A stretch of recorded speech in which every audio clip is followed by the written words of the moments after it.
अब पूरी तरीके से सरेंडर के मूड में नजर आ रहे हैं डोनाल्ड ट्रंप। डोनाल्ड ट्रंप का ताजा ताजा बयान इस तरफ संकेत दे रहा है कि वो अब युद्ध से बाहर निकलना चाहते हैं। तो युद्ध में रह कौन कौन जाएगा? युद्ध में रह जाएंगे इजराइल और कुवैत। और अमेरिका ने ये जो युद्ध भड़काया, इसकी कीमत कौन कौन भुगतेगा? दरअसल ये फैसला क्यों लिया गया, आज मैं आपको बताता हूं। और आपको याद आएगी हमारी पुरानी वीडियो कि अमेरिका की ये फितरत रही है, वो युद्ध भड़काता है, फिर चुपके से उससे निकलता है और फिर कहता है युद्ध के लिए अगर हथियार कम पड़ रहे हैं तो अमेरिका से खरीदो। यही काम करना पड़ रहा है। लेकिन इस बार आगे की कहानी है। डोनाल्ड ट्रंप की साख कहीं और नहीं, उनके ही देश में खत्म होती नजर आ रही है। उनसे नफरत करने वालों की तादाद बढ़ती जा रही है, जिसके बाद आखिरकार ये फैसला लेना पड़ रहा है। यही नहीं, उनके जो सहयोगी देश हैं उन्होंने भी लताड़ना शुरू कर दिया। अब तक स्पेन का, फ्रांस का, ब्रिटेन का, ऑस्ट्रेलिया का, इन सब का नाम आ रहा था निकलकर, और अब एक और देश ने मोर्चा खोल दिया। वहीं इजराइल की भी हालत खराब है। इजराइल को लेकर भी एक बड़ा फैसला एक पश्चिमी देश ने लिया।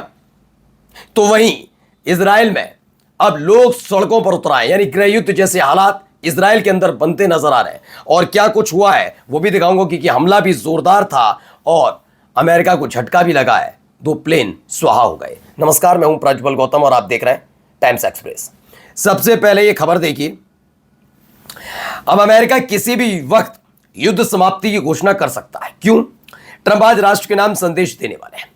ट्रंप की रेटिंग -17% रह गई है। 17% नेगेटिव में चल रही है। अब बेइज्जती के साथ घर वापसी के अलावा अमेरिका के पास कोई विकल्प नहीं है। और यही बयान, कुछ ऐसा ही बयान दिया था ट्रंप ने कि वो युद्ध नहीं चाहते, वो इस युद्ध से बाहर निकलना चाहते हैं। -17%। एक होती है 17% लोग चाहते हैं युद्ध में रहिए। नहीं, ट्रंप ने बहुत अच्छा किया। कोई नहीं चाहता, माइनस में चली गई ये लोकप्रियता। ये ट्रंप के हालात है। देखिए यहां पे बकायदा बताया भी जा रहा है, जरा सुनिए गौर से। Take a look here. Take a look at Donald Trump's overall net approval rating. This is the lowest of his term, the lowest of his second term. We're talking about -17.7. ये बताया है कि lowest at this point of any presidency, यानी अब तक America के इतिहास में जितने भी राष्ट्रपति हुए उनके कार्यकाल का आकलन करके, ट्रंप के कार्यकाल का आकलन करके पूछा गया कि कौन सा ऐसा अमेरिकी राष्ट्रपति है जो सबसे ज्यादा बुरा रहा हो, जिसने गलत नीतियां बनाई हो। क्या क्या उसमें ऑप्शन रखे गए थे, जिसमें बताया गया कि ट्रंप से ज्यादा बुरी नीतियां बनाने वाला अमेरिका का कोई राष्ट्रपति नहीं। ईरान ने नहीं, रूस चीन ने नहीं, हमारे देश यानी भारत के लोगों ने नहीं, अमेरिकन लोगों ने कहा है। उन्होंने कहा कि इस आदमी से ज्यादा गलत आदमी हमने नहीं देखा। नहीं, ट्रंप को लेकर नफरत लगातार बढ़ती और जा रही है और हालत बिगड़ती जा रही है। यही एक वजह है। पहली वजह यही है कि अपनी फजीयत होता देख अब कह रहे हैं कि मैं युद्ध से बाहर निकलना चाहता हूं। लेकिन याद रखिएगा, आज नहीं तो कल अमेरिका जब इस युद्ध से बाहर आएगा तो फंस जाएंगे 2 देश। एक तो है ही इजराइल, लेकिन दूसरा कुवैत फंसेगा, क्योंकि कुवैत ने हमला किया ईरान पर। अब कुवैत इसके लिए क्या करता है देखने वाली बात होगी। क्या अमेरिका से हथियार खरीदेगा? और कोई विकल्प बचा नहीं है उसके पास। अब देखिए एक और वजह है जिसकी वजह से अमेरिका इस पूरे युद्ध से बाहर आना चाहता है। जरा सुनिए ताजा बयान। It's an illegal invasion. It's an invasion of Lebanon. It's a violation of their territorial sovereignty, integrity, sovereignty. And the point I was making as well, from a practical perspective, the government of Lebanon has banned Hezbollah. It's taking action. It's trying to take action against Hezbollah and their terrorist activities and their threats to Israel. And that is the purported justification for this. तो पूरी दुनिया में Israel अब अलग थलग पड़ता दिख रहा है। अब कनाडा के प्रधानमंत्री भी लेबनान में हमले और नरसंहार को लेकर इजराइल की खुलकर आलोचना कर रहे हैं। इजराइल की आलोचना की जा रही है। जो देश कल तक साथ खड़े थे वही अब सवाल उठा रहे हैं। दरअसल लेबनान के साथ सीज फायर हुआ। सीज फायर साल 2024 में हुआ। 2024 से अब अंदाजा लगाइए 2026 आ गई है। नवंबर से लेकर अब तक, नवंबर 2024 में सीज फायर के बाद भी लगातार हमले इजराइल करता रहा। ये पूरी दुनिया देख रही थी। अब ईरान के साथ जब मोर्चा खोला उसके फौरन बाद ही 15 दिनों के भीतर इसने फिर से हिजबुल्लाह के ठिकानों पर हमला किया, लेबनान पर हमला किया। अब इजराइल के खिलाफ कनाडा के प्रधानमंत्री भी आ गए। इससे पहले आप सब देख ही रहे कि कैसे अलग अलग देश आ ही रहे। ये भी देखिए, फ्रांस का एयर स्पेस इजराइल के लिए बंद हो गया। फ्रांस ने अपना एयर स्पेस खासतौर पर इजराइल के लिए बंद कर दिया। मिलिट्री, जो अमेरिकन मिलिट्री प्लेन्स हैं उनके लिए पहले ही बंद कर दिया था। फ्रांस ने इसराइल के लिए अपना एयर स्पेस बंद कर दिया है। फ्रांस ने कहा है कि अमेरिकी हथियार को ले जाने की इसराइल को इजाज़त नहीं है। इसके बाद इसराइल ने फ्रांस से हथियारों की खरीद पर रोक लगा दी है। उनका कहना है कि अमेरिका से जो प्लेन उड़कर हथियार लेकर फ्रांस के एयर स्पेस से होता हुआ इसराइल पहुंचेगा, उस प्लेन को एंटर ही नहीं करने देंगे फ्रांस के एयर स्पेस में। यह खबर जैसे ही नेतन्याहू या इसराइल तक पहुंची, भाई साहब कहने लगे कि हमारा फ्रांस से कोई डिफेंस डील नहीं है, मतलब आप हमारे घिनौनी करतूतों में साथ दीजिए वरना हम आपके साथ नहीं, हम आप। और ये देख ही लिया, जब आप ट्रंप को देखिए, सऊदी अरब के क्राउन प्रिंस को बकायदा गाली दे दी उस आदमी ने। ये इनके साथी हैं, ईरान को देते, ईरान के लोगों को देते, ईरान की जो सरकार है उनको देते, तो लगता है कि दुश्मन है दोनों। लेकिन आप अपने ही साथियों को गालियां बकते हैं। ये ट्रंप की मानसिकता है, ये नेतन्याहू की मानसिकता है। अब देखिए एक और मसले पर फंस गए।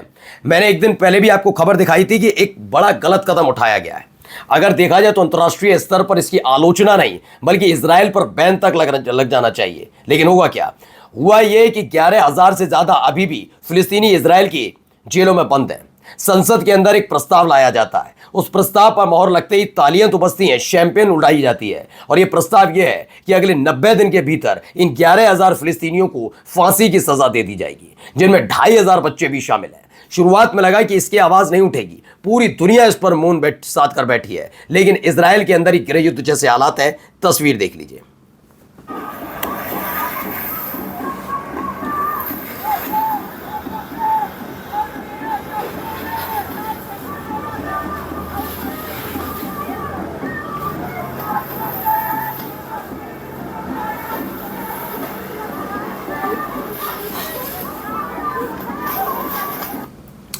तो ये क्या है? इजराइल में मौत की सजा, कानून के खिलाफ विरोध तेज हुआ। इजराइल की संसद के बाहर सैकड़ों लोगों ने मौत की सजा वाले नए कानून के खिलाफ प्रदर्शन किया।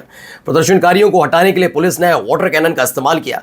नए कानून के मुताबिक किसी इजरायली की हत्या के दोषी फिलिस्तीनी को सजाए मौत दी जाएगी, ये बात थी। लेकिन अब इजराइल में ही इस कानून का विरोध हो रहा है। ये कैसा तमाशा चल रहा है? पहले ही दुनिया भर में थू हो रही है हमारी हरकत की वजह से, एक नए कानून की वजह से लोग बॉयकॉट कर देंगे, बैन हो जाएंगे हम, और सिर्फ इसी के इर्द गिर्द इजराइल के अंदर ही सिमट कर रह जाएंगे। इसलिए लोगों में गुस्सा है। अब देखिए नई तस्वीर, ये एरबिल से निकली है। तो डायरेक्ट स्ट्राइक इन एरबिल में भी एक बड़ा हमला हुआ, उसकी तस्वीर निकलकर सामने आई।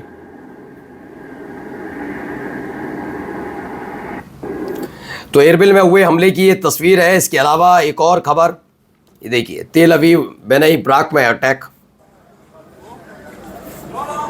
אוי, הקפה. הלך הקפה.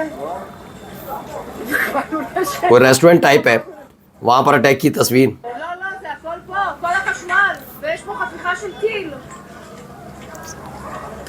ये देखिए,